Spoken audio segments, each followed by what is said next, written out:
ओम नमः शिवाय। आप सभी को महाशिवरात्रि की बहुत बहुत शुभकामनाएं। हेलो फ्रेंड्स, मेरे यूट्यूब चैनल पर आप सभी का स्वागत है। आज की वीडियो में हम जानेंगे कि महाशिवरात्रि के दिन पार्थिव शिवलिंग कैसे बनाया जाता है, पार्थिव शिवलिंग का पूजन कैसे किया जाता है। साथ ही हम ये जानेंगे कि पार्थिव शिवलिंग का विसर्जन कैसे किया जाता है। एंड सबसे पहले हमें मिट्टी लेनी है और उसको जो है थोड़ा सा हल्का सा गीला करने के बाद उसको हम 1-2 घंटा रेस्ट के लिए छोड़ देंगे। जब हम मिट्टी को 1-2 घंटा रेस्ट के लिए छोड़ेंगे तो वो हमारी बहुत अच्छी जो है शिवलिंग बनाने के लिए मिट्टी तैयार हो जाएगी। आप कोई भी मिट्टी ले सकते हैं, मैंने यहाँ पे चिकनी मिट्टी ली है। थोड़ी देर रेस्ट देने के बाद मिट्टी में हम थोड़ा सा गंगा जल डालेंगे। गंगा जल डालने के बाद हम अच्छे से मिट्टी को तैयार करेंगे, फिर अपना शिवलिंग बनाएंगे। पहले मैंने बेल पत्थर रख लिया है, उसके बाद हम शिवलिंग बनाएंगे। शिवलिंग में सबसे पहले हम पिंडी बनाएंगे, उसके बाद जलहरी बनाएंगे। तो एक रोटी की तरह बना के उसको आगे की तरफ से एक जलहरी का आकार देना है।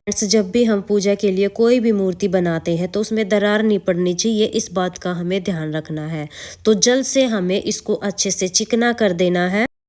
फ्रेंड्स, अब हमारा शिवलिंग बनकर तैयार हो गया है। पानी से उसको अच्छे से चिकना करेंगे तो दरार बिल्कुल भी नहीं पड़ेगी और बहुत अच्छा हमारा शिवलिंग तैयार हो जाएगा। इसके बाद हमें पूजा करनी है। आप चाहे तो आप ये पूजा आप अपने घर के मंदिर में भी कर सकते हैं या कहीं अलग से चौकी लगाकर भी पूजा कर सकते हैं।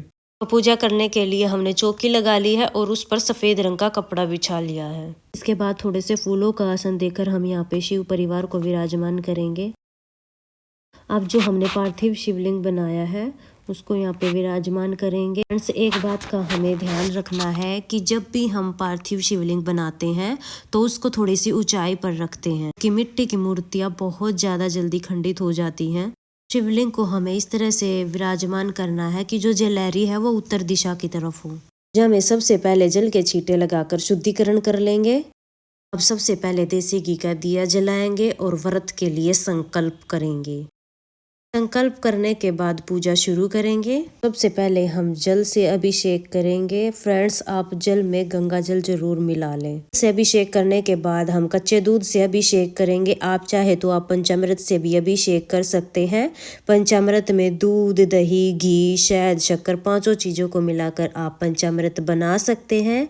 अगर आप पंचामृत नहीं बनाना चाहते हैं तो आप सिर्फ कच्चे दूध से अभिषेक कर सकते हैं। कच्चा दूध ही हमें लेना है, उबला हुआ दूध हमें नहीं लेना है। इससे हम जल से अभिषेक करेंगे। तो इस तरह से शिवलिंग का 3 बार अभिषेक किया जाता है।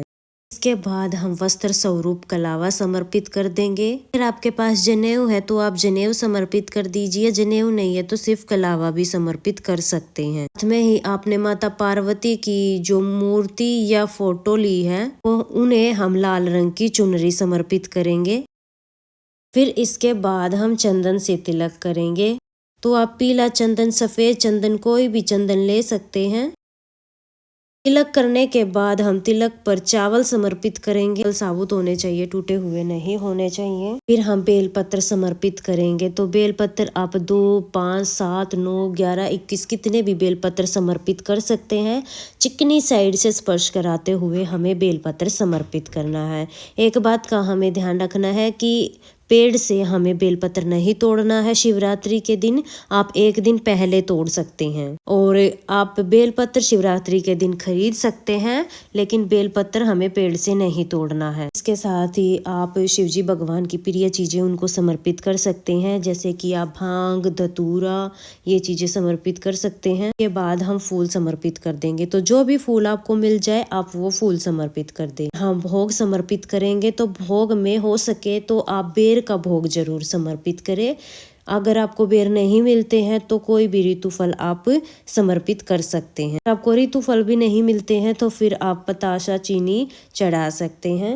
इसके बाद पूजा में रही कमियों को पूरा करने के लिए हम दक्षिणा समर्पित करेंगे। साथ में पूरी पूजा के दौरान हमें मन मन में ओम नमः शिवाय का जाप करते रहना है। अगर आप कोई पाठ करना चाहते हैं तो आप पाठ कर सकते हैं। साथ में ही शिव चालीसा पढ़ना चाहते हैं तो वो भी आप पढ़ सकते हैं या फिर आप सीधा आरती कर सकते हैं। तो सबसे पहले हमें गणेश जी भगवान की आरती करनी है, फिर हमें शिव जी भगवान की आरती करनी है।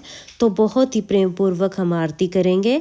आरती करने के बाद पूजा में रही कमियों के लिए क्षमा याचना करेंगे और अपनी मनोकामना पूर्ण करने के लिए शिव जी भगवान से प्रार्थना करेंगे। के साथ ही हमें पार्वती माता के लिए श्रृंगार की चीजें भी समर्पित करनी है।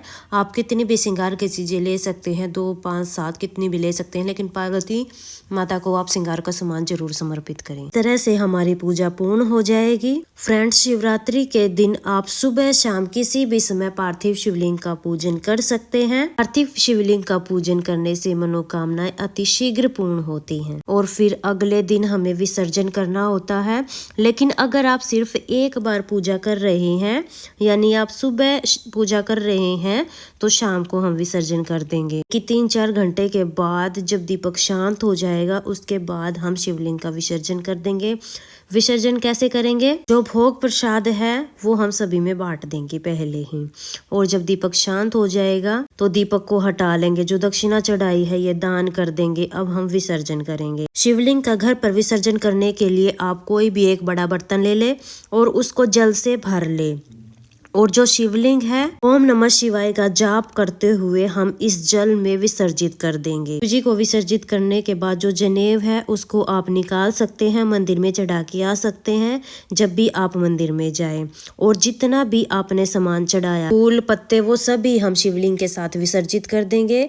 मिट्टी से शिवलिंग बने हुए हैं, थोड़ी सी देर में ही घुल जाएंगे।